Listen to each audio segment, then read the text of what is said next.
So on behalf of the faculty, students, staff, and administration here at Utah Valley University, it's my pleasure to welcome you here to this keynote address by Archbishop Bernardito Auza from the United Nations, who I will introduce more formally in a few minutes. My name is Brian Birch. I'm the director of the Religious Studies program here at UVU, and I have the privilege of serving alongside some of the finest people on campus. And as some of you know, UVU has been engaged in a vigorous effort to facilitate interreligious understanding and dialogue. As a state university, we believe it is a dimension of our civic duty to understand the role of religion in society and to allow for different voices to be heard on our shared experience as members of the community. As is the case with any event such as this, there are a variety of people who deserve our thanks and praise. I would like to collectively thank them for their effort and dedication in making this university a hospitable and welcoming institution. The address tonight is a jointly sponsored keynote address for two events, the first of which took place today and was our annual Mormon Studies Conference entitled Mormons and Catholics: From the Margins to the Mainstream. We had a variety of different sessions today dealing with issues of theology, church practice, personal narrative, and interreligious dialogue. And I would like to thank those who traveled and were part of this conference for their effort, and I look forward to many more of these types of events to come. The second event that is jointly sponsoring this is the Constitutional Symposium on Religious Freedom, which will take place on Wednesday, this coming Wednesday, April 15th, and that is hosted by our Center for Constitutional Studies. And I would like to publicly thank the director of the center there, Dr. Rick Griffin, for all of his efforts in cooperating and partnering with us to host the Archbishop here and to have this week's worth of events take place on our campus. And so without further ado, it is my pleasure to introduce our honored guest here this evening. His Excellency, the Most Reverend Bernardito C. Auza, is the permanent observer to the Holy See to the United Nations and permanent observer to the Organization of American States. He is also the titular Archbishop of Swastika, and he was born in the Philippines in 1959, ordained a priest in June of 1985, and shortly thereafter was appointed to the newly created Diocese of Talabon. He earned a doctorate in theology and entered the diplomatic service of the Holy See in 1990. He served at the Apostolic Nunciature, in Madagascar, Bulgaria, and then in Albania, and then served in the Secretariat of State in the Vatican and was ordained Archbishop on June 3, 2008. He was appointed permanent observer to the United Nations in New York on July 1, 2014, and permanent observer of the Holy See to the Organization of American States, as I mentioned, on July 16, 2014. The Archbishop's address this evening is entitled Religious Freedom in the 21st Century, Common Cause Among Catholics and Latter-day Saints. Please join me in welcoming His Excellency to our university. Thank you. Thank you.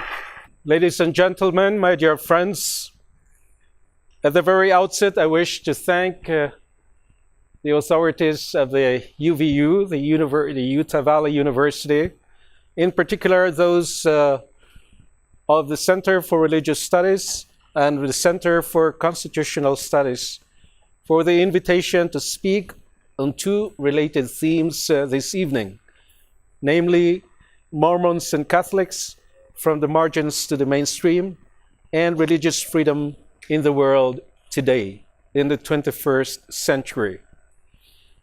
Before I proceed, I would like to thank in particular Professor Rusty Butler, not only for having transmitted to me the invitation of the university, but also for having been my driver and tourist guide during the whole day. Thank you very much, Professor. I also would like to thank, in particular, the authorities of the Church of the Latter-day Saints and the authorities of the government of Utah for the very warm welcome and for all the meetings we have had today. Let me start by asking, what is religious freedom? The fact that every human being is a seeker of truth, of his own origin, and of his own destiny, the fact that everyone's mind and heart, thoughts and questions arise, which cannot be repressed or smothered, such that they emerge from a profound place and are intrinsic to one's intimate essence, the human person, from that, is by nature religious. They are questions of religion that everyone poses to himself or herself. And in order to fully manifest themselves, they require freedom. The human person wants to be able freely to profess his or her religion in private and in public, as individuals and as groups. As all of us know, Article 18 of the Universal Declaration of Human Rights states, everyone has the right to freedom of thought, conscience, and religion. And this right includes freedom to change his religion or belief, and freedom, either alone or in community with others, and in public or private, to manifest his religion or belief in teaching, practice, worship, and observance. So this is the Universal Declaration of Human Rights. For the Catholic Church, the Second Vatican Council was a very important event in its history and in its life. The Second Vatican Council was held between 1962 and 1965. And one of the documents that came out from the Second Vatican Council is the document on religious freedom.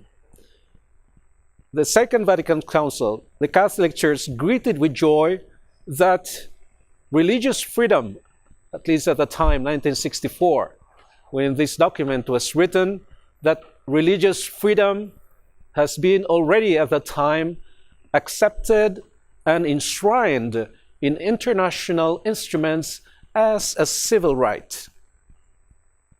But at the same time, the document, the Second Vatican Council document on religious freedom, denounced and deplored the fact that even at that time, there were governments and powers trying to curtail, if not completely stop, people from exercising their religious freedom in public. The Church teaches that in order that relationships of peace and harmony be established and maintained within the whole of mankind, it is necessary that religious freedom be everywhere provided with an effective constitutional guarantee, and that respect to be shown for the high duty and the right of man freely to lead his religious life in society.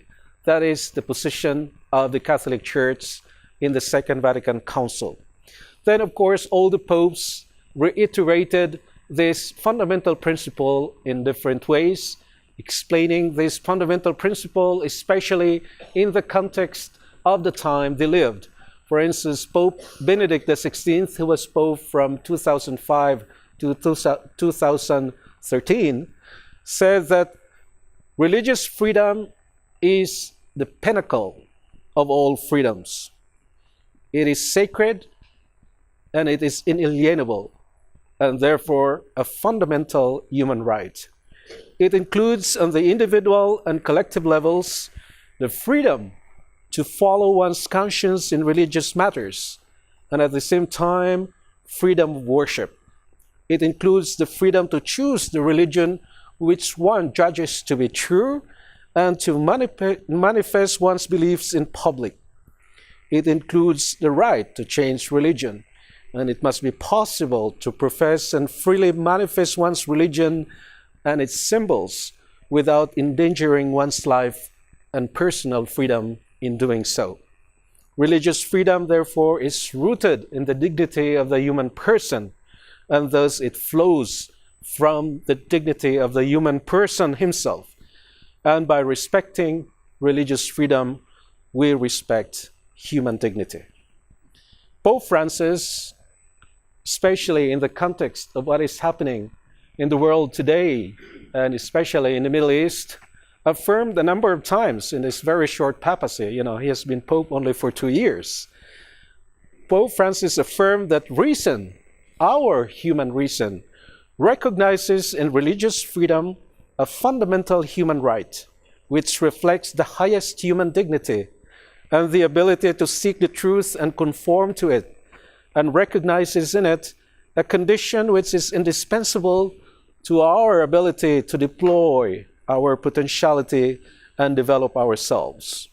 Religious freedom is not only that of private thought or worship, it is the liberty to live one's belief in public and in private as well, according to the ethical principles resulting from what we hold to be true.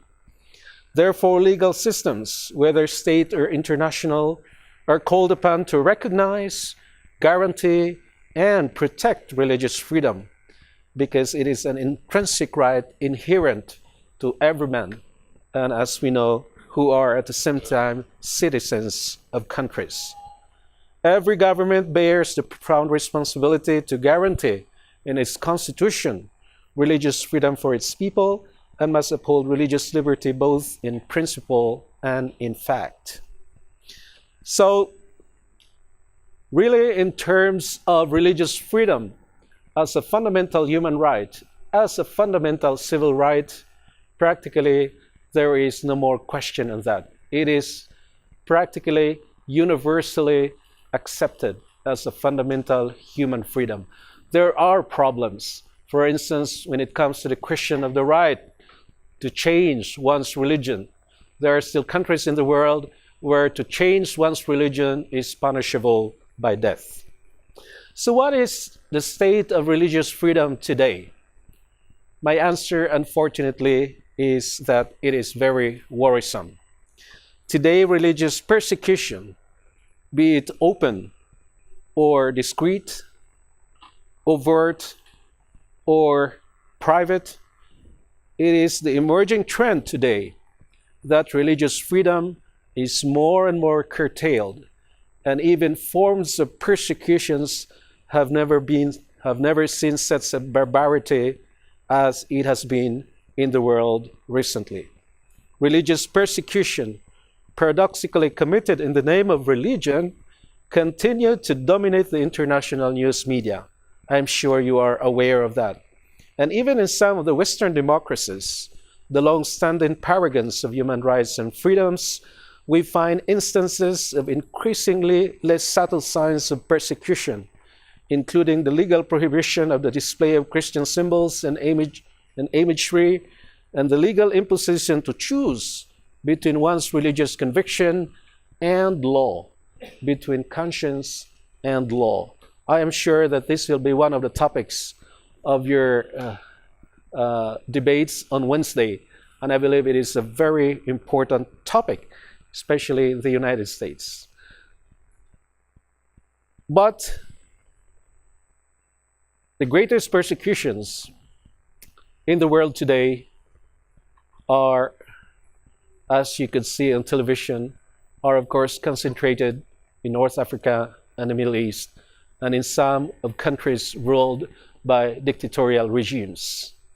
In Iraq and in Syria, in Nigeria, and in Kenya, and some regions of the Asian subcontinent, the earth has been literally soaking with blood. You have seen brutal images of the Coptic Christians beheaded in the shores of Libya by the ISIS-affiliated organizations there. You have heard of these hundreds of Assyrian Christians kidnapped in Iraq. You have heard of these communities, even those who are really communities, ancient Christian communities in the Middle East. In some of these communities, they still speak Aramaic, which was the language of Jesus. Some of these communities are in danger of extinction. Many of them have been forced out of their homes, and as I mentioned, the plain of Nineveh, the biblical Old Testamentarian plain of Nineveh, is practically emptied of its original Christian inhabitants and other religious minorities. Even as we speak, thousands are being killed, persecuted, deprived of their fundamental human rights, and discriminated against simply because they profess a belief which is different from the persecutor, and especially if they are Christians. Pope Francis has expressed several times, especially at the approach of the Holy Week and Easter, his great pain to know that Christians in the world submit to the greatest amount of such discrimination. Persecution against Christians today is actually worse than in the first centuries of Christianity. And there are more Christian martyrs today than the martyrs during the 3 centuries of persecution. As you know, Christianity was a persecuted religion under the Roman Empire, and it became a free religion to be able, Christians were able to exercise freely. You have been to Rome, you have visited the catacombs, right? Those are only some of those vestiges of history which you can see, we might say, the brutality also of religious persecution during the Roman Empire. But in 313, we have what we call the Edict of Milan, through which Christianity became a free religion, thanks above all to Emperor Constantine. So when the Pope says that the violations against religious freedom today is real, it is not a fantasy, he said, the numbers tell us that it is getting worse. So what are these numbers? In November 2014, just a few months ago, the international report, it's called the Religious Freedom in the World Report 2014, was published. And according to this report, there are between 100 million and 150 million only Christians who are persecuted in the world today. And if we count the other religions who in some countries are minorities and also really being persecuted and discriminated against, we are talking about hundreds of millions of religious people who are under persecution and who are discriminated against. So I'm just looking at the Christians, there are around 150 million in the world. So this Religious Freedom Report, which covers the period from October 2012 to June 2014, it says that acts of religious persecution is not only widespread, but also they are on the increase. In almost every country, the change in the status and condition of religious minorities has been worsening rather than improving. Sometimes the deterioration is caused by legal or constitutional discrimination. In others, it is related to sectarian hostility, often linked to racial or tribal tensions. In some cases, religious persecution involves one religious group oppressing or even trying to eliminate another religion. In others, an authoritarian state is trying to restrict the activities of a particular faith or group. In Western countries, religious tension is rising, provoked by the recent phenomena of aggressive atheism, liberal secularism, and the rapid influx of economic migrants and refugees with a faith and culture markedly different from the host country. These findings are sad enough, but sadder still are the figures that lead to these findings. For instance, of the 196 countries and 3 territories, 193 countries and 3 territories included in this report, this report is really, in a sense, I don't want to brag about it, but this report is really more, probably has a bigger base than what you read from the State Department. This is a report done by in-country experts, people who have been traveling in the world just to observe, religious freedom observances in different countries. So this is really a grassroots information gathering report. And according to this report, out of the 193 countries, 81 countries, or 41%, are places where religious persecution are classified as high or alarmingly high, medium, or of concern. And another 18%, 35 countries, religious freedom has remained a concern. That is, it has not deteriorated, but it is rather bad. So taking these two types of countries, practically 59% of the countries in the world have the situation of religious freedom as alarmingly bad or medium or of concern. Muslim countries predominate in the list of states with the most serious religious freedom violations. You know that. It is not necessarily a state policy. It is not necessarily because of the leaders there, but as we know, the fundamental player in religious freedom in these Islamic countries are what we call non-state actors. You know, fundamentalist, even terrorist organizations which are beyond the control of the state authorities themselves. There are two factors that explain why Christians have become the major target of religious persecution. Of course, first is that they are everywhere, in a sense that their numbers are high, and then there are the disagreements in how Christianity is being practiced in many countries. That is, the state has a different concept of how Christianity should be practiced. At the same time, Christians have their own way, have their own concept of how they should practice their religion. I'm talking about the highest level of persecution in the world today. So with that, I would have to focus more or less on the situation of religious persecution, especially in the Middle East. Because among the various blatant violations of religious freedom in the world, it is there that the cases are most blatant, where the violations are more barbaric. Ethnic and religious communities face extreme pressures in the Middle East.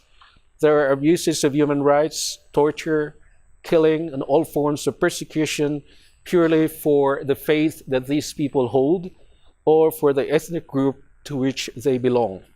Last March 27, there was an open debate at the Security Council under the presidency of France, and there were some people from Iraq, from the northern Iraq, who were invited. One of the invited guest speaker was a parliamentarian, an Iraqi parliamentarian who belongs to the minority group called the Yazidis. I'm sure you have heard of that on TV. And then the other guest speaker from Iraq was the Catholic Chaldean Patriarch of Iraq. So they were able to share with the international community there at the United Nations what type of persecutions that they are undergoing every day. So this Yazidi parliamentarian said, crying, said, help us, because he said, we are being slaughtered. Our girls and women are being sold. Our children are being kidnapped. In fact, already 420,000 members of this minority group have left their homes because they have been forcibly forced to leave their homes. Around 4,000 girls and women have been sold either as slaves or as wives. You know, they are sold for $18 per person. And around 1,000 children have disappeared. Moreover, in spite of these generalized persecution, the international community recognizes that Christians in the Middle East have been really specific targets of these persecutions. We have helplessly watched, as I've said, those Christians in Iraq being driven out of their homes, being kidnapped, etc., etc. So faced with this unbearable situation, Christians in the Middle East have really abandoned their homes or have simply left for especially Western Europe or the United States. 20 years ago, or I would say 25 years ago, there were around 2 million Christians in Iraq. Now, the estimate is around 250,000. So there is such a sudden decrease. It is what pains even for some of the states in this region, what is sad for them, it's not only the loss, it's not only persecution itself, which is sad in itself already, but also the fact that these countries have become monocolored, we might say. They have lost their diversity. Christianity, of course, was born in the Middle East. The Middle East is the cradle of Christianity. While these communities are disappearing, not only slowly, but in a very, very rapid manner. So some of the countries like Jordan or even Syria, practically all those countries would lament that someday they would lose these communities which have formed part across centuries of the social and ethnic, racial, and religious fabric of the whole of the Middle East. So the disappearance of these communities from the Middle East should not only be a concern for people who have religious belief and who are very concerned about religious persecution. This should also be the concern of the international community, who has the duty to preserve, if only, we might say at the level of culture, these communities to continue to exist in the Middle East. So the Holy See, in every speech I do at the United Nations, especially at the Security Council, we always try to insist that the duty of the international community to stop this, not bloodshed, but also really forced migration out of the Middle East. So it is not only for our interests, but really for the interest of the whole humanity. So we are mentioning, you have seen all these images on TV, and today I have just mentioned them. So what, if ever you have noticed on TV or on reading the papers, what has been the response of the international community to these persecutions? Said while violations against religious freedom has been on the rise, the biggest single factor behind the persecution, according to the World Freedom of Religion Report, the biggest single factor of religious persecution is Islamic extremism.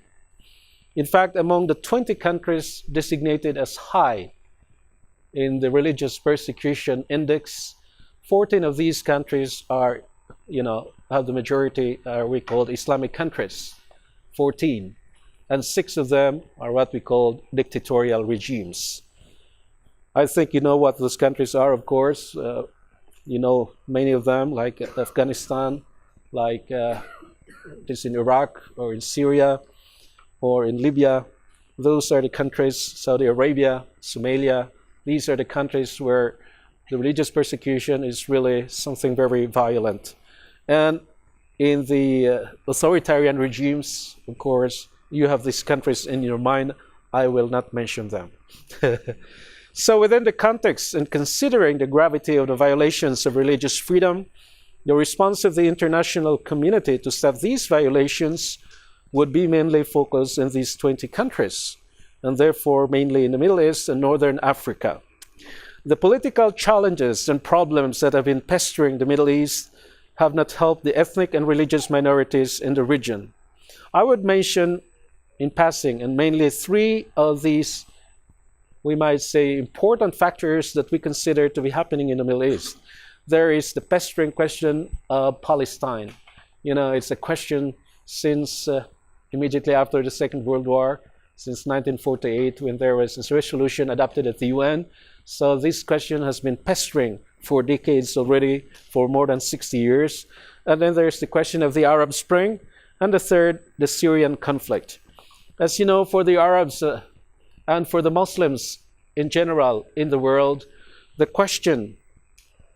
Palestinian question is one of the fundamental causes, if not the fundamental cause, of the turmoil in the Middle East. If you listen to debates on the Palestinian question, which abound at the UN, you would immediately hear that the Palestinian question is key to pacifying the region. Many countries would refer to it as the mother of all Christians in order to calm down the Middle East. Rightly or wrongly, that's the statement. And many think, talking of Arab Spring, many think that the Arab Spring, which was supposed to usher in democracy and put an end to dictatorial regimes in North Africa and in the Middle East, paradoxically, for religious minorities and ethnic minorities, the Arab Spring has facilitated religious persecution. I think it is not difficult to understand. As ethnic and religious minorities in the Middle East across decades were they more or less felt they were sheltered, they were protected by dictatorial regimes. And I think a case in point is Iraq. So when these regimes fell, they became so exposed to fundamentalist groups, usually non-state actors, and at the same time on the religious tendency of the new leaders in these countries.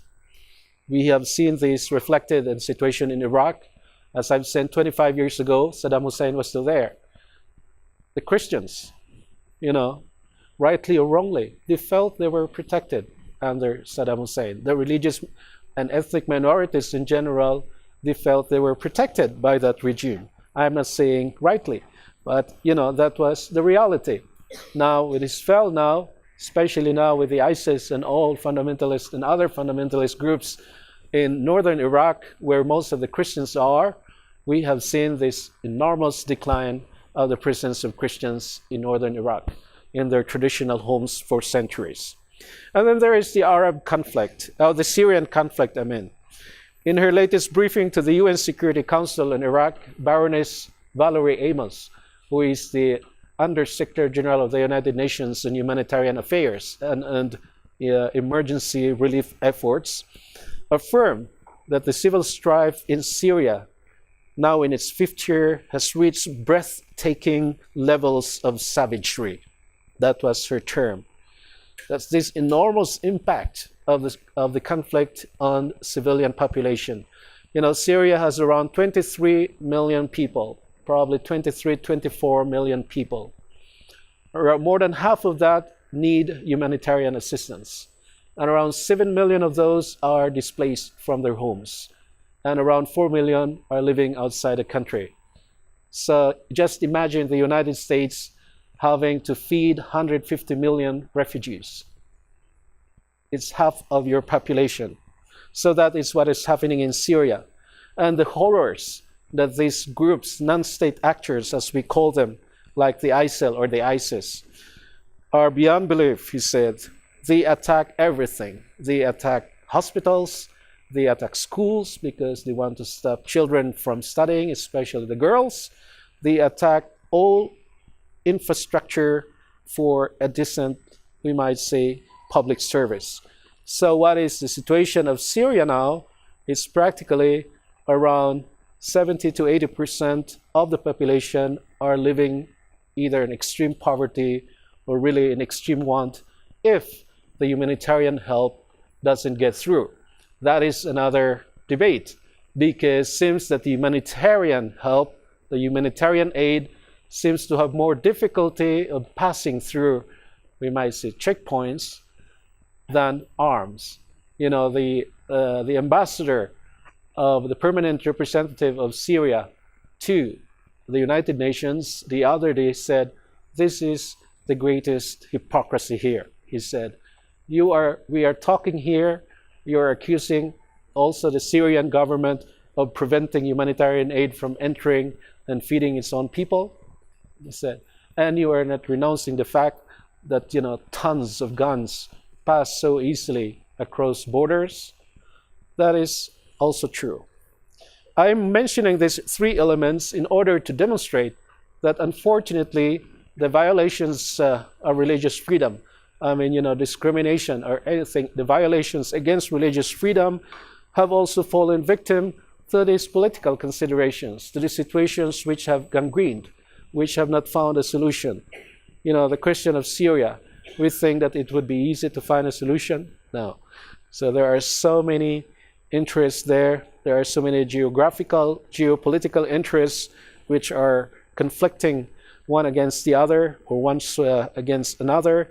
So I wonder, I don't know when the world, the international community could find a solution to that. But just to cite one example, in the case of the Palestinian question, the situation has been continually deteriorating instead of getting better. I think I will not elaborate on that because the statistics, the reports, just every 6 months there is a report on the situation on the political situation in the on the Palestinian question, and it seems that every report is just getting worse. You know, the special envoy, the special representative of the Secretary General of the United Nations to the Middle East, who is directly, may say, in charge of the Palestinian question, he is retiring after 7 years. And he said, after having worked for 7 years on the question, I really have the feeling today, when he presented his last report, that I have been sent to this office to kick the can down an endless road. And then he said, he even questioned the leadership that the Security Council has been providing. He said, in 7 years that I have worked in this office, there were only 2 resolutions that the Security Council passed related to the Palestinian questions. And they were passed, he said, during my first months. He said, I wonder what kind of leadership you are providing. You know, I think he was very frustrated. I'm just referring to you what he said. Those are not my words.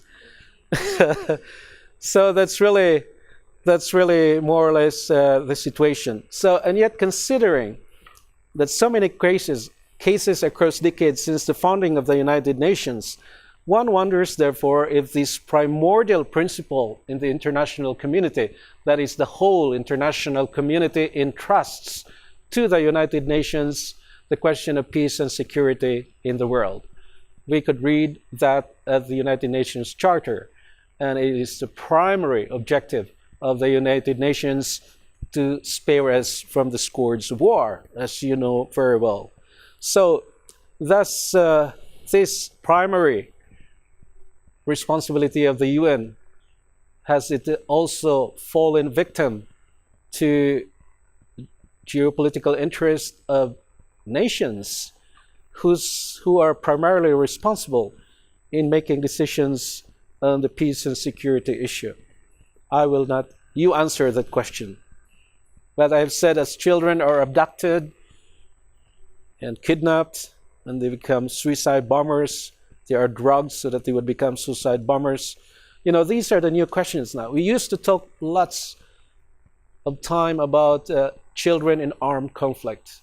That was the time when children were made soldiers in Uganda.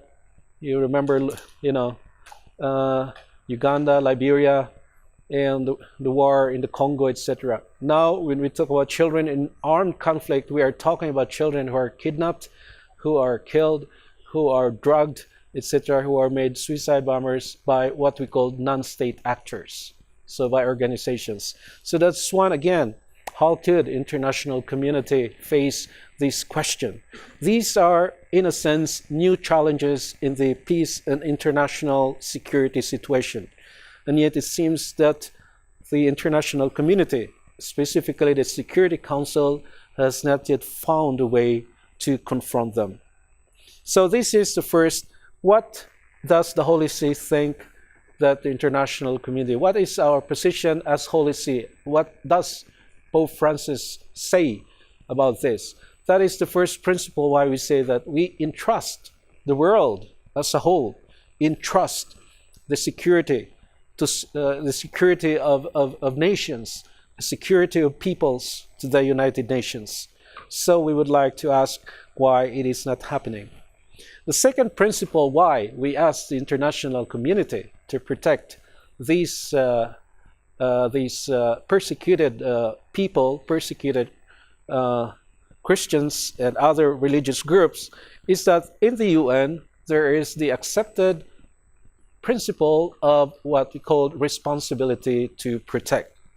In 2005, there was a summit, the United Nations, and during this summit, the entire international community agreed that every state has the primary responsibility to protect its populations from genocide, war crimes, crimes against humanity, and ethnic cleansing, and the incitement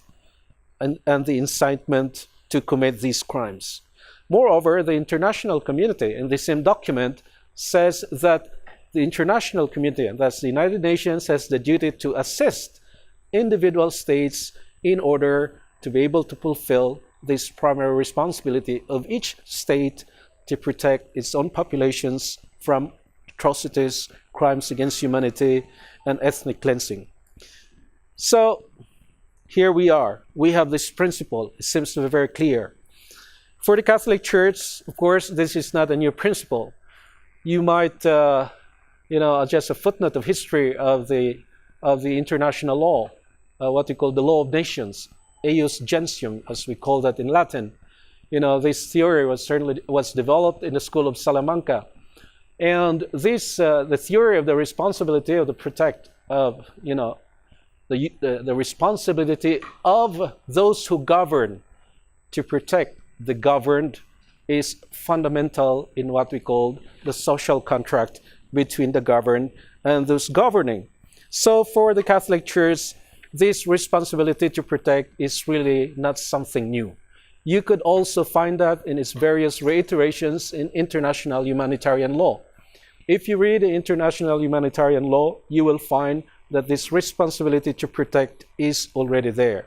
So building on this, Pope Francis repeatedly calls upon the international community to do all it can to stop and to prevent further systematic violence against ethnic and religious minorities. When a state is unwilling, and there is here really the problem, because when the state is unwilling or unable to confront genocide, war crimes, crimes against humanity, and ethnic cleansing, it is the responsibility of the international community to provide, when all other tools or means are exhausted, to provide military means necessary to protect citizens from unjust aggressors. So we might say we are turning around. We come back to what we call in Catholic theology, moral theology, as the just war theory. I mean, there is one of the justifications that one could use force is that to protect the defenseless. And for this reason, the Holy See encourages the international community to further codify this responsibility to protect. It is really interesting, we might say, that the biggest obstacle to having an international framework or even a convention on the responsibility to protect is the opposing primordial principle of every sovereign state, and that is sovereignty. States, say, in the conditions that the international community could use this responsibility to protect in order to protect people and get into a country, the primary condition is that that country would agree. And this was a very big debate during the time when there was great famine in North Korea. North Korea, the United Nations, some countries, the United Nations, especially the Security Council, among which the United States in 2006, 2007, they wanted that the international community should intervene in North Korea in order to save people from massive famine. It was not done because North Korea opposed. And many countries, practically many, if not all the countries, members of the United Nations, are very wary that a law would limit their sovereignty. So that is one of the problems there. Anyway, I would briefly summarize the state of religious freedom in the world today in 3 points. First, respect for religious freedom has declined, and its violations has increased overtly and covertly in many parts of the world. As I have said, around 59 countries, 59% of the countries in the world have this alarming or cause for concern religious persecution. In other parts, especially in Europe, also in the United States, other forms of limitations of religious freedom are also gaining strength. I will not go into that, otherwise I will keep you here for the whole night. My second summary is that in the face of these violations, the international community has not yet found a way to contrast all these atrocities. But third, in spite of persecutions, the longing to confess freely one's religious beliefs and to practice one's religion, both in private and in public, has not been suppressed. Indeed, religions and peoples with religious belief, in spite of the persecutions, have increased and not diminished. That is, for us, a reason of hope. Persecutors have not succeeded in suppressing individuals and peoples from professing a religious belief because, as I have said, it springs from the very nature of the human person himself or herself. If you suppress religious freedom, then you have to suppress the human person himself. As we said, it cannot be suppressed because it springs from our nature. In the midst of the Roman persecution, a North African theologian named Tertullian, you could look it into Google if you haven't heard of him, in 197 he said that the blood of Christians were the seeds, the blood of martyrs were the seeds of new Christians. Of course, this belief of the first Christians was well-founded because it refers to what Jesus said, unless a grain of wheat falls and dies, it remains just a grain of wheat. But if it dies, it produces much fruit. And this is the reason of our hope this evening. And this is the reason of our hope that one day all may come to recognize in fact and in law, de facto and de jure, freedom or religious freedom. This indomitable courage to endure persecution for one's religious belief and this undying hope that one day we shall overcome bring me to the theme of the American experience of religious freedom from the Catholic and Mormon perspectives. Since the first time settlers from Europe landed upon the shores of Maryland, Virginia, and Massachusetts, what became the United States of America has long been a beacon for freedom in general and religious freedom in particular.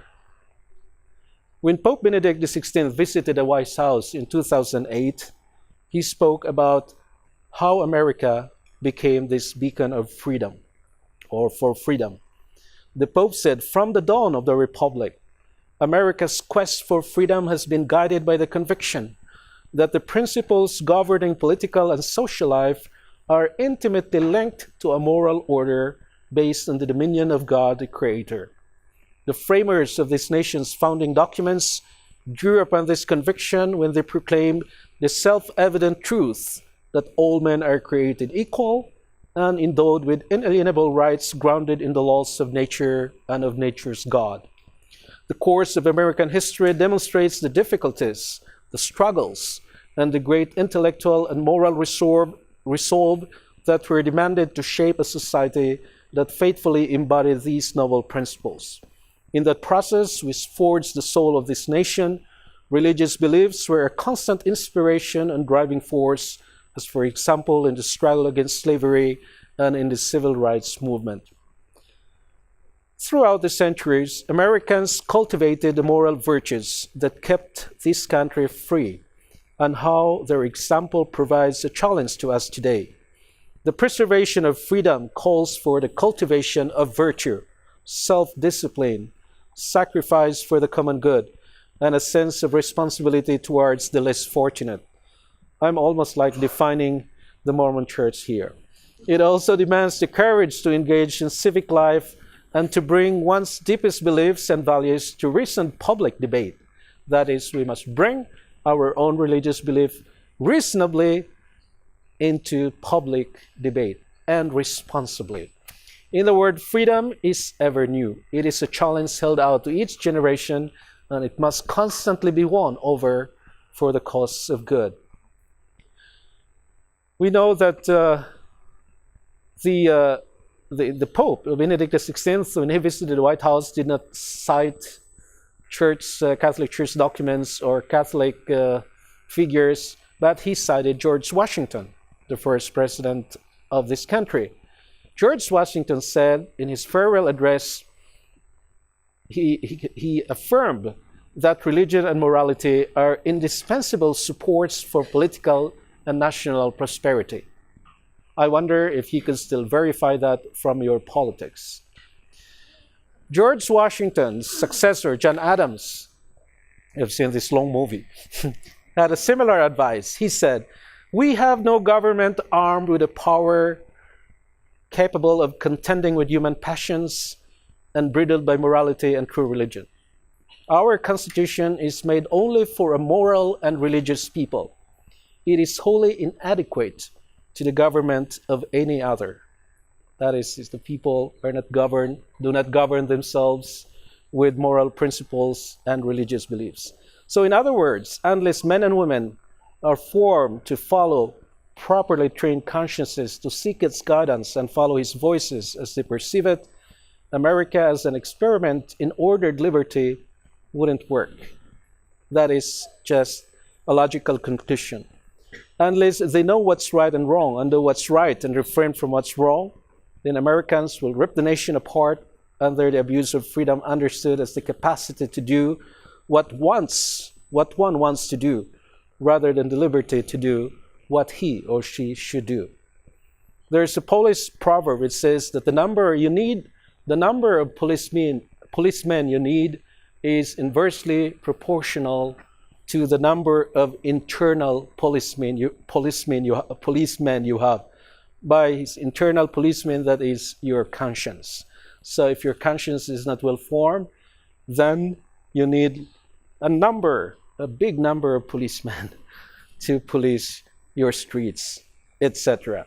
The third president, Thomas Jefferson, who was not a Christian, said in 1809 that the government in particular must always respect religious freedom and the freedom of conscience that is continually connected to it. No provision in our Constitution, he said, ought to be dearer to man than that which protects the rights of conscience against the enterprises of the civil authority. That is, again, a very telling principle. And James Madison, another founding father, said, conscience is the most sacred of all property, and that religion then of every man must be left to the conviction and conscience of every man, and it is the right of every man to exercise it as this may dictate. So Madison, Jefferson, Adams, Washington, and their contemporaries among them, the founding fathers, all grasped that the success of the experiment in ordered freedom, that is the United States of America, depended on respect for the conscience and religious beliefs of its citizens. That common conviction ultimately took form in the First Amendment of your Bill of Rights, which guaranteed that Congress should make no law respecting an establishment of religion or prohibiting the free exercise thereof. They conceive of the right of freedom of religion as the first freedom. That's the First Amendment. They recognized that not only was there no contradiction between being faithful believers and good citizens, but that under ordinary circumstances, practicing religion would make people better citizens. Do you agree with that? I couldn't hear your answer. So religious freedom then was recognized in the United States as a fundamental human right. And I'm happy to say that it is from here, from the United States, that the religious freedom has been recognized in many international conventions and in many other countries as a fundamental human right, following the example of the United States. I think you should be proud of that. However, this does not mean that your founding fathers and others of their generation did not harbor prejudices based on denominational theologies or what we call enlightened philosophies. This was the height of enlightenment. But even though at least some of them did not think that every religion was of equal value, and even though they indulged in and even promoted certain biases personally, by the First Amendment, they nevertheless made every religion, including those with which they were against, including those with which they disagreed, all of them equal under the law. I think that is a very fundamental principle. That's how important is the freedom of conscience and religious liberty to be for creating the moral basis for a free and virtuous society. I think it's very important for us to keep this distinction in mind as we look back over U.S. history. Because even though, thanks to the First Amendment, members of the Roman Catholicism, the Church of Jesus Christ of the Latter-day Saints have been equal to mainstream Protestant churches under the law, Catholics and Mormons, not to mention Jews and other religious minorities, have not been immune from religious persecution and discrimination based on religious belief. We have both suffered, in fact, a lot over the course of history for our faith from the biases of your fellow citizens. I couldn't say our because I'm not American. The historian Arthur Schlesinger Jr., a Protestant, has called anti-Catholicism as the deepest held bias in the history of the American country and the American people. Several states devised loyalty oaths precisely in order to exclude Catholics from state and local offices. The mid-19th century nativist movement whipped anti-Catholicism into such a frenzy that mobs burned churches, convents, Catholic homes, and killed many Catholics. The founder of the Know Nothing Party, three-time Congressman Louis C. Levin, grounded his entire political career on anti-Catholicism. The Blaine Amendments, named after Congressman Blaine, who failed to pass an amendment to the U.S. Constitution preventing any state or federal tax dollars from supporting sectarian, which at the time understood as Catholic schools, were nevertheless passed in 38 states in the United States and enshrined in their constitutions.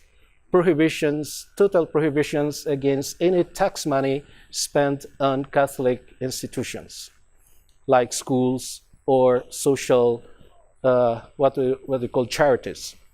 Even the Ku Klux Klan regularly targeted not just African Americans, but also Catholics. And during the presidential campaign of Al Smith in 1928, and of course of John F. Kennedy in 1960, there were open challenges to their candidacies on the basis of the faith by those who believed that if elected, they would be puppets of the Pope. Senator Kennedy had to affirm in his American loyalty in 1960, when in 1960, as a candidate said before the Greater Houston Ministerial Association, "I am not the Catholic candidate for president. I am the Democratic Party's candidate for president who also happens to be Catholic." During my summer breaks, I worked in a parish in San Mateo, California, and somebody approached me that he said that I used to work there, and he had a very interesting story to me. Anyway, in 1986, I worked in this parish, and one of my conversations with a retired pastor there was an Irish. He said that in the 1950s, he was looking for a job because his family was very poor. He wanted to help his family. So he said he went to a train station where there was a big poster which says, workers, laborers wanted. And then when he got closer, he saw this phrase under this workers wanted. He saw under it the phrase, Catholics need not apply. This is 1950s America, not Mayflower. So we are not talking about a very far, we might say, period of history, but this is very near, just like the civil rights movement. Mormons in the United States have suffered a great deal as well, and sometimes, sadly, even from Catholics. Had Mormons received fitting tolerance and respect from 1820 onward, we would likely not be meeting here in Utah, probably in Ohio, in Kirtland, or in Illinois, or even in Hones Mill, etc. We know these things because Mormons suffered so much also for their faith, and they needed to move from one place to another until they found the plains of Utah. Last summer, my family and I visited the national parks. I was so amazed at the systems that your forefathers constructed in the narrow valleys of Zion in the later part of the 19th century to tame the roaring waters and to make agriculture possible. Zion is one of the most spectacular places on earth, but it's not fit to be lived in. Lyman Haffen of the Zion National History Association said, Zion National Park was not named as a gathering place in traditional Mormon terms, but was named, as legend has it, by Mormon settler Isaac Bihunin, who, on an evening gazing at the towers of stone on his front yard, was reading in Isaiah and first coined the usage Zion. I'm sure you know that, but it's a very nice passage. Anyway, I jokingly told Professor Rusty Butler, thank God the Mormons got out of there and settled in the plains of Provo, Orem, and Salt Lake City. But yes, Mormons had to endure the harshest conditions because they were driven from the more hospitable lands. The 1838 Hounds Mill massacre happened just a short time after the governor of Missouri decreed that Mormons must be treated as enemies and must be exterminated or driven from the state. And you know very well the history, how cruel that massacre was. as I am sure I don't need to remind any of you that Joseph Smith was murdered by an anti-Mormon mob of 200 men while awaiting trial for trumped-up charges of treason. And into recent times, we know that when Governor George Romney campaigned for president in 1968, and then his son, Governor Mitt Romney, in 2008 and 2012, they, similar to Governor Smith and Senator Kennedy earlier, were subjected to challenges based on religious beliefs to which no other American candidates have been subjected. Even though Catholics and Mormons suffer this discrimination on behalf of their religious beliefs, however, neither abandoned the experiment of ordered liberty. Catholics and Mormons alike allowed God to draw good out of the sufferings endured, and, as we say, made lemonade out of the lemons tossed on them. It might even be said that because we did not always find a welcome mat, we needed in that crucible to learn how to welcome and provide for others, especially for those in need. So that's why I think our churches have built institutions to embrace, to educate, to help, to nourish, to ensure, and hospitalize those in need as much as our generosity could afford. Rather than wallowing in self-pity and playing the card of a victim, Catholics and Mormons both took advantage of the freedoms and opportunities still available in the United States to build institutions that have endured the passage of time. At the same time, Mormon and Catholic citizens acting in faith have strengthened and served the United States, making it stronger. And among other institutions that we have strongly built have been, are, and will be the families. So there are things that Catholics and Mormons must work in common. There are fields that I'm sure if we work in common, it would be more advantageous not only to us, but to so many other people. Because between themselves and with others, Catholics or Mormons reach out to dialogue. And certainly these days, the activities of these days are examples of that. And we extend mutual collaboration. I just visited a humanitarian center today, and how much I've heard and saw how much the LDS humanitarian agencies are collaborating at the world level with big Catholic organizations, and even using our local network, our local Caritas networks, so that, certainly because we are present practically everywhere in the world, so we have our network, and we have been very glad and pleased to have collaborated with the LDS charitable institutions as to help them distribute their aid.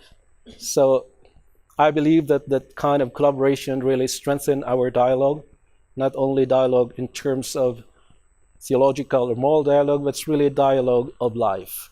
We believe that, as Pope Francis affirmed, that true ecumenical and interreligious dialogue is not so much a conversation, but a mutual journey. It's about building bridges rather than walls. It begins with a conviction that others have something good and valuable to say, with a focus on what one has in common rather than with differences, with embracing rather than excluding. It doesn't ignore differences because differences matter, but it seeks to understand those differences and treat the persons who hold them with respect, because by dialoguing with them, by talking to them and working with them, we understand them much better. Religious dialogue is a dialogue of life, in which different parties have the courage to encounter others as they are, recognize the values they have in common, and begin to work together to have those shared values reflected in society. That's really a very big challenge for people to witness and to proclaim their faith by their acts and how they behave in society. And among those values, of course, the conviction that religious faith is a good for the society. It is not a negative element in a society. That religion is a part of the solution, as we always say, and not part of the problem. A deep respect for human dignity and religious freedom, a commitment to peaceful coexistence, all of these values we could live together even if we have different religious convictions. Now I would like to focus briefly. I think I don't have a watch, thank God. I said briefly because I'm already persecuting you with my prolixity. But I would just like to rapidly mention four fields which I think everybody's aware we could really work together. The first of these is family, as I mentioned. Because of our great love for the family as one of God's greatest blessings, we have invested so many of our spiritual, moral, educational, and financial resources in forming strong families. Presently, however, the model of the family that we hold dear is under an unprecedented conceptual attack. Many of the attacks against religious freedom have their starting point in the attentive conceptual, as we call conceptual deconstruction of the family. We know that ideas have consequences. So ideas and new forms and old forms of families, as they say, would not be only weakening the family itself, but ultimately, we believe, would weaken society and the country itself. Societies can only be strong if the family is strong. The Holy See is convinced of that. The Catholic Church is convinced of that. And as I am sure, you also believe in that. As President Henry Eyring appealed during the Vatican meeting in the family, we need to have a renaissance of happy marriages and productive families. Also, last month, the permanent observer of the Holy See, that's myself, the United Nations, we sponsor a conference at the United Nations with the Family Watch International. As probably you know Sharon Slater, so that we could together bring to the international community how we see families and how we consider strong families as very strong agent for development. And also, not only development, but respecting women. You know, women's issues in the United States are the issues that gather the most passion and the most debate and the most people. So when we say that the family is an agent in which through education in the family, people would respect women, then I think we contribute also to the realization of that respect, which in some countries, unfortunately, is not there. The second common field in which we really could work in is education.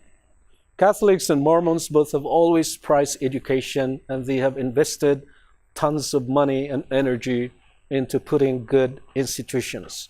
For the Catholic Church, education is an integral part of its activity. It's an integral part of what we call evangelization.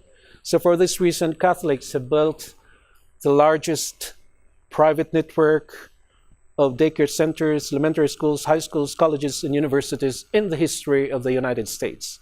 Actually, now and presently, there are probably around 250 universities and colleges owned by the Catholic Church only in the United States. And the Catholic Church runs more than 200,000 schools in the world today. So that is how we value education. And that's also how we try to promote equality of access of both girls and boys to education. And I know that the LDS has also produced a substantial and highly impressive educational infrastructure. Certainly one of the most celebrated is what you have here in Provo. And then you have all these seminaries and special formations and even missionary activities which really form and shape characters and future good citizens and leaders of the church.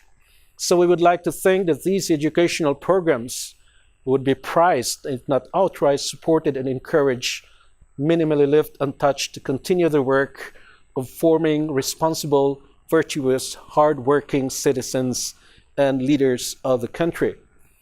However, as you know, there are attempts to force religious institutions to water down their principles, to hire people to teach and work who not only don't accept the principles of these institutions, but who would teach and behave in contrary to the principles that these institutions have held so dear across time. The third is charity. Mormons, your humanitarian activities. Mormons, like Catholics, put their money where their faith is. And I said I visited the bishop's stockroom, say this morning, and with the dairy production and the bread, etc., etc. All this in the name of charity. All this in the name of helping people who, in one day or another, in one way or another, have found themselves in a very difficult situation. So Catholics have Catholic charities, Catholic relief services, Catholic hospitals, a vast network of insurances, etc., etc., all within this concept of trying to support people who fall into difficult times. And you have, as a church, you have your fast Sundays. You know, today I had my full explanation of fast Sundays.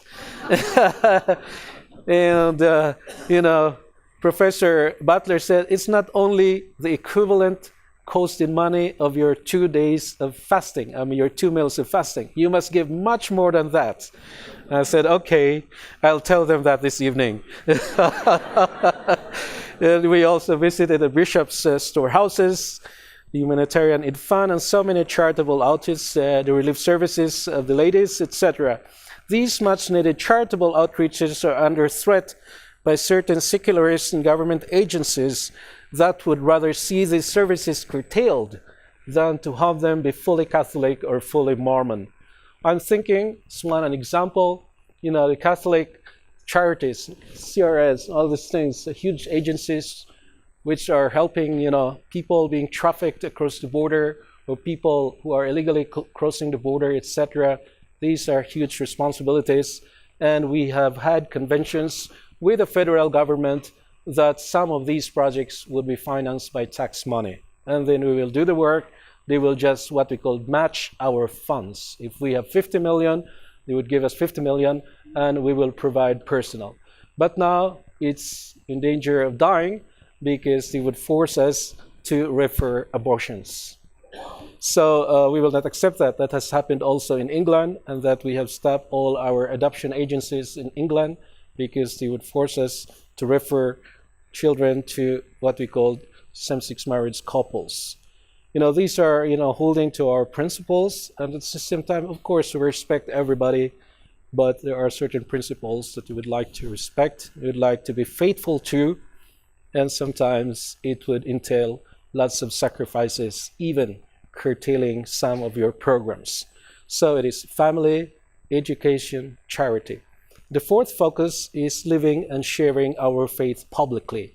That is our courage, and also our courage to profess our faith publicly.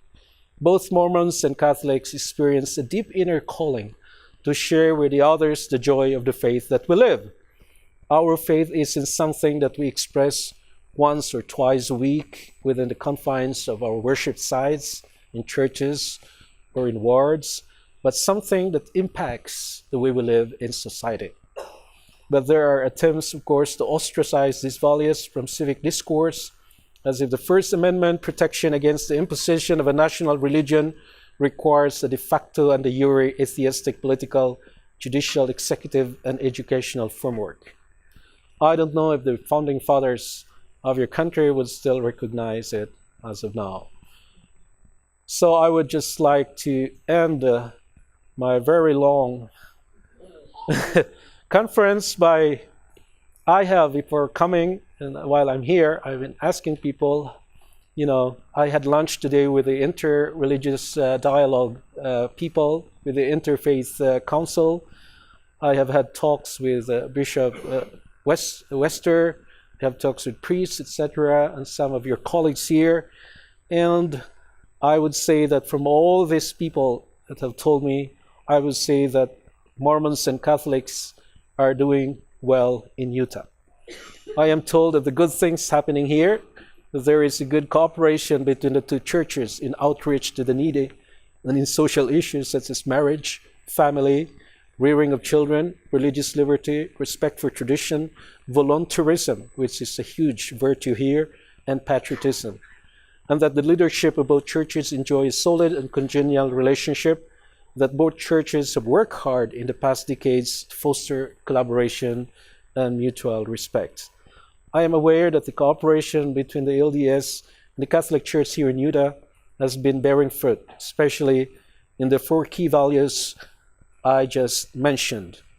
Our shared passion for the question of religious freedom has been demonstrated by the invitation that BYU and UVU have extended, and other universities in Utah have extended to Catholic prelates, Catholic bishops, Catholic personalities.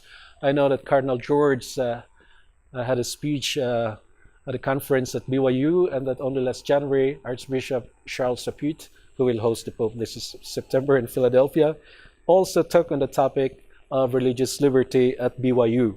So all these activities that you have here, we greatly appreciate. I think these are contributions that will make religious freedom not only as right as such, but really right as lived by people who share this value. So in conclusion, distinguished authorities, dear friends, lest we fall victim into the evil of becoming ourselves persecutors of others who profess a different religious faith than ours, let us remind ourselves constantly that freedom, like peace, is never conquered once and for all. I am reminded of St. Augustine, who in his Confessions exclaimed, addressing himself to God, "O beauty ever ancient, O beauty ever new." Freedom is a gift of God, just like beauty, just like goodness and peace. And just like these gifts, it is ever ancient and ever new. Ever ancient because it is one of the attributes of God, and freedom is one of God's greatest gift to his crowning creation. It is ever new because it is the fruit of our daily resolve and our daily efforts to respect freedom. It is a challenge held out to each one of us in every generation, and it must be constantly won over every day for the cause of peace, for the cause of freedom.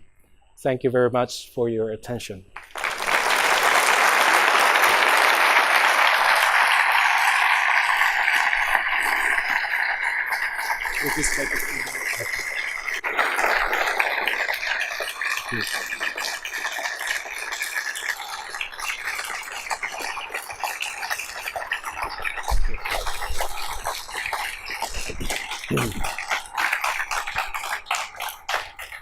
Thank you, Your Excellency.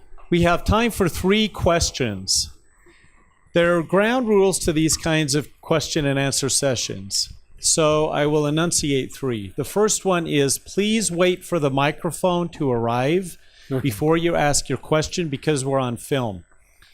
The second is that you must ask a question in a concise and crisp manner. And the third is that when you are done with your question, that you surrender the microphone to one of our student guests. So with those in mind, who would like to begin? Please, right here.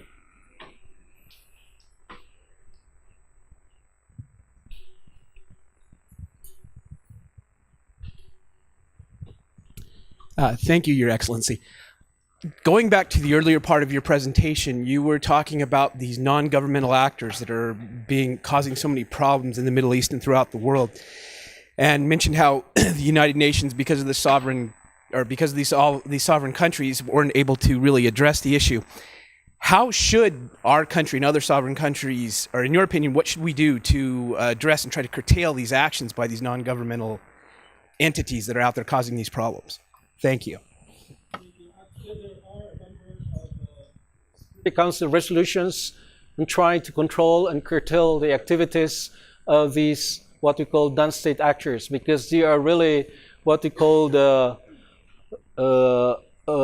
have no boundaries. These are organizations which work in different countries, and they recruit their active members from different countries.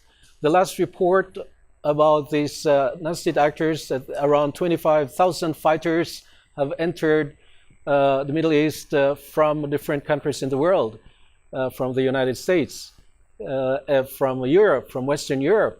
So there is a resolution first, the avoid, which would punish any country and any individual or groups that would finance these groups.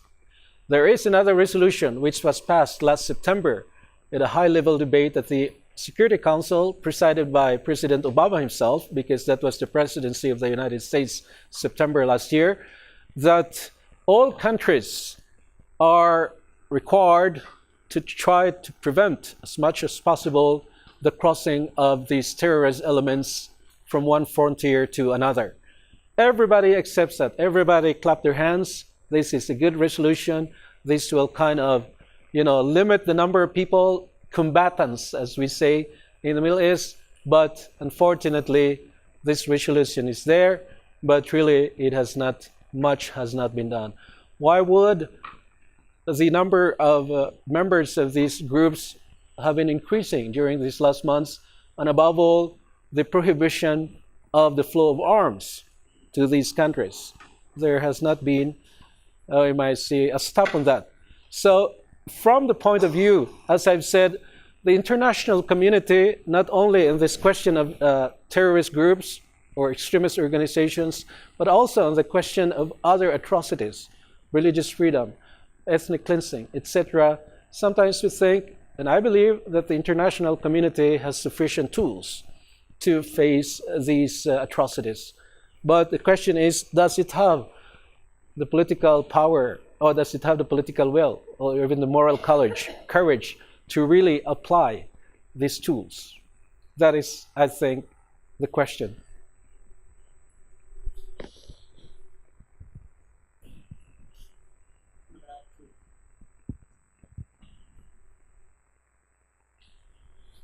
Oh, I'm sorry. Possession is 9/10 of the law. My question is, the Latter-day Saint Church leaders recently participated in working out a compromise here in Utah with religious freedom and non-discrimination. As an ally in the cause of promoting the family, how does the Catholic Church view legislative compromises like this? Well, as there is, you might say, a principle that is said that sometimes you do not obtain 100%. Sometimes there is called also what we call the progressive application of laws. Sometimes there is, for instance, there's a very famous, there is a very big document on life. It's called Evangelium Vitae. It's the Gospel of Life. That John Paul II in this document said that if at this time we could not abolish abortion, every little act, every little step that would go in that direction must be supported. So it's kind of, we could not ask everything that we would like to have ideally, because that might not be possible in that particular stage. But our purpose is really to work towards that goal. So I missed the first part of your question. Did you say that the...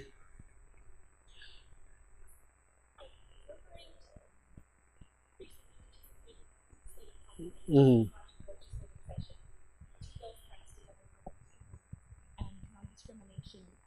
About LGBT rights. So I mean, I think that question will be treated in your conference. We certainly have our Catholic positions in that, but as I've said, they know very well whatever state in this country, whatever state in the world, everybody knows the position of the Catholic Church in that, and we continue to certainly make that known to all legislators in the world, what we stand for. But as I've said, we have this principle that if we cannot obtain everything that we want now, we could continue working towards that end, but you may say in a progressive manner. It applies, this principle does not apply only in these cases, but also in other cases, as I mentioned abortion. I mentioned the question of nuclear weapons. That's also our position. We want the abolition of nuclear weapons. We want families to be respected the way we want the families to be respected and to have a role in society. But if that is our position. But as much as we lobby and if we obtain certain things from our lobbying, from our work, then we don't stop there. But at least you obtain something. And so the having everything at once is a very good principle, but it's more ideal than in politics. And I mentioned nuclear weapons, for instance. The building of what we call confidence, mutual trust among countries. We try to do that. Now we go further now. I mean, our argument, our campaign for the abolition of nuclear weapons is stronger than before, because we want to achieve more. And ideally, our dream is that all nuclear weapons would be abolished. But as of now, probably it's more ideal than reality.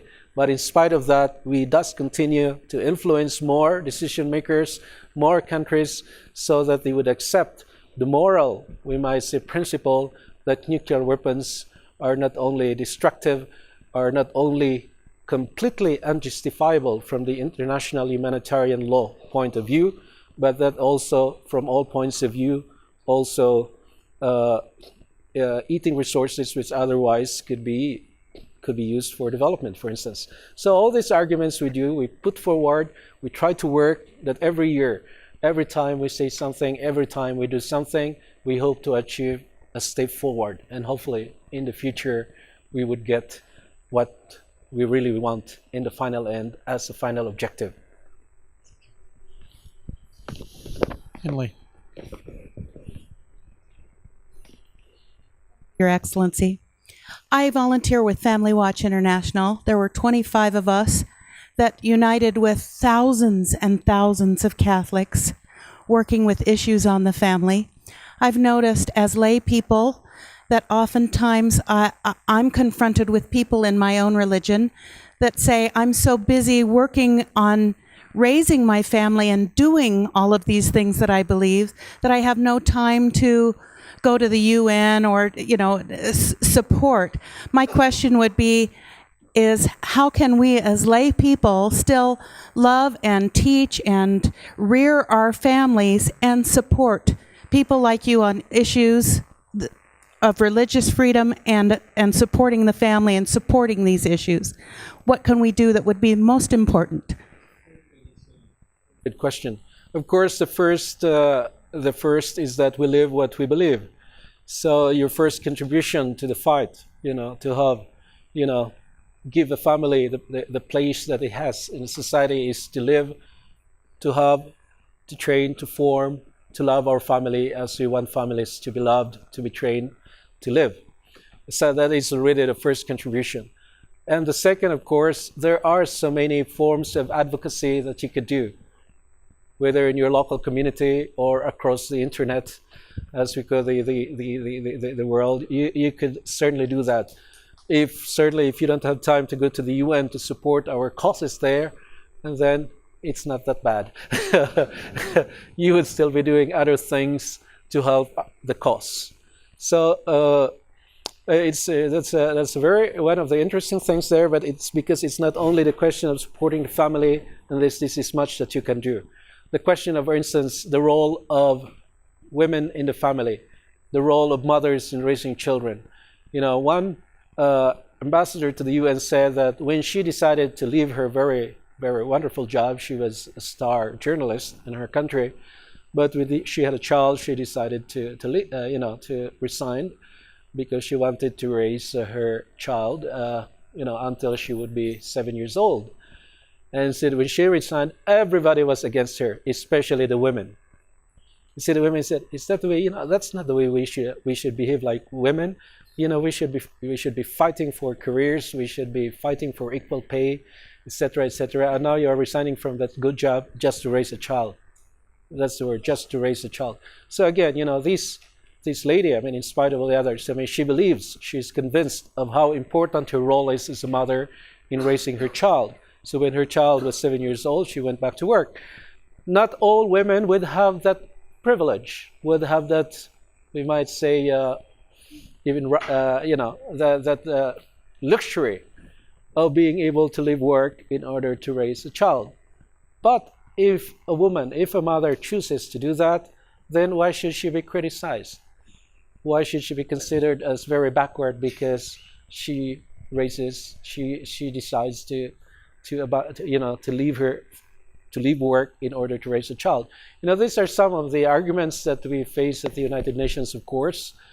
Sometimes the question of women's equality, equal pay for equal work, equal opportunities, sometimes that brings us to this idea that if you are not earning as much as the man, then you are not fighting for your rights.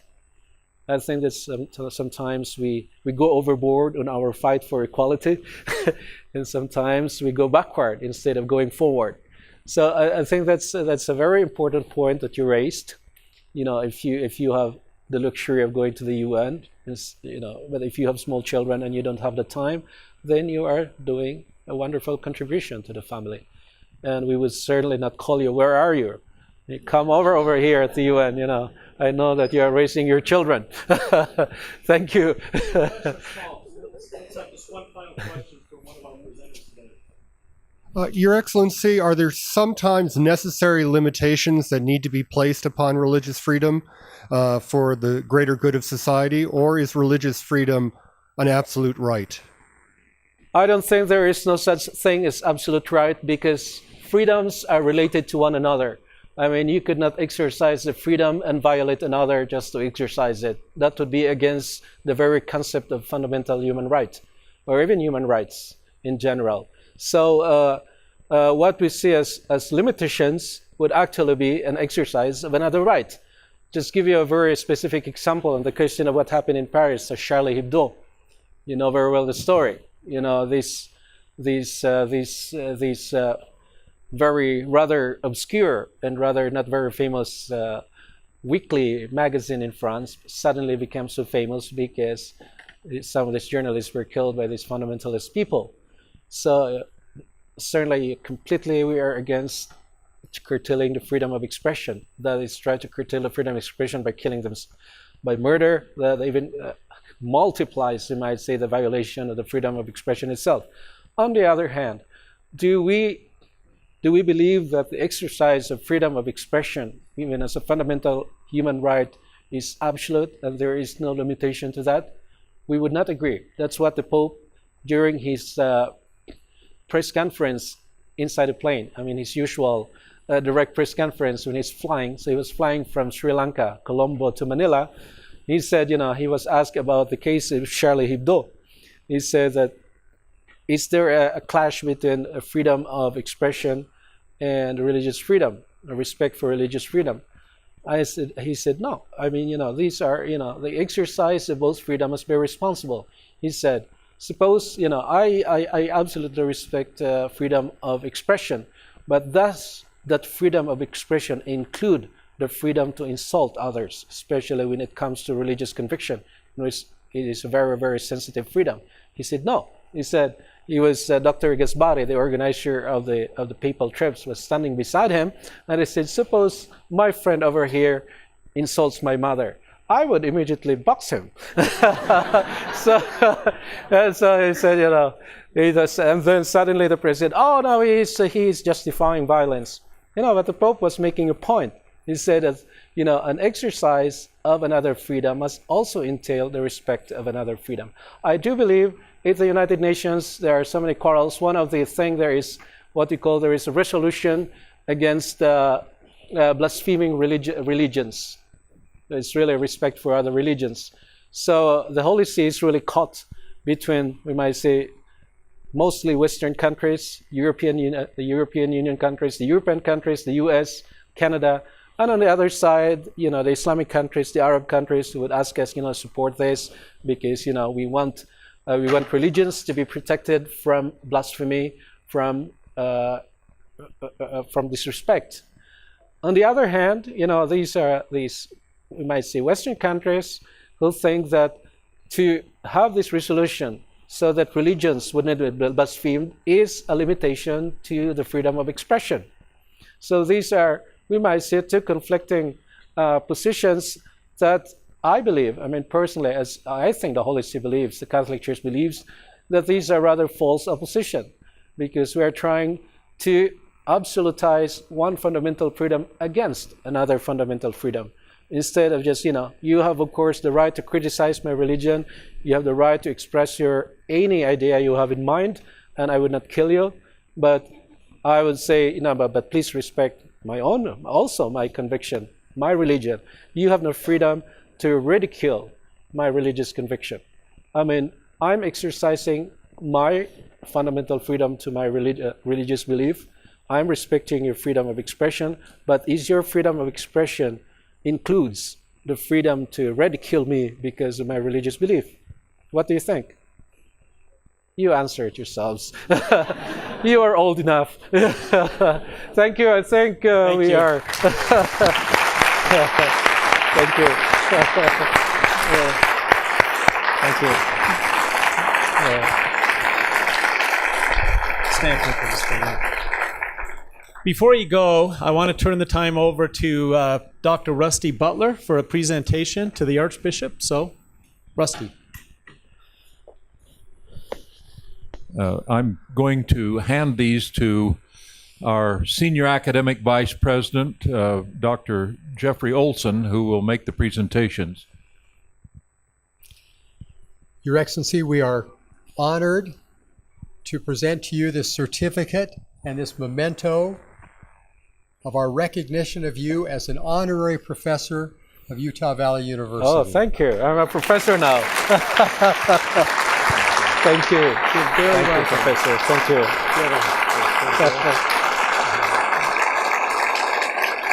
Wonderful. Thank you very much. It's a great gesture. Thank you. That's the company certificate. I'll put it here. Yeah.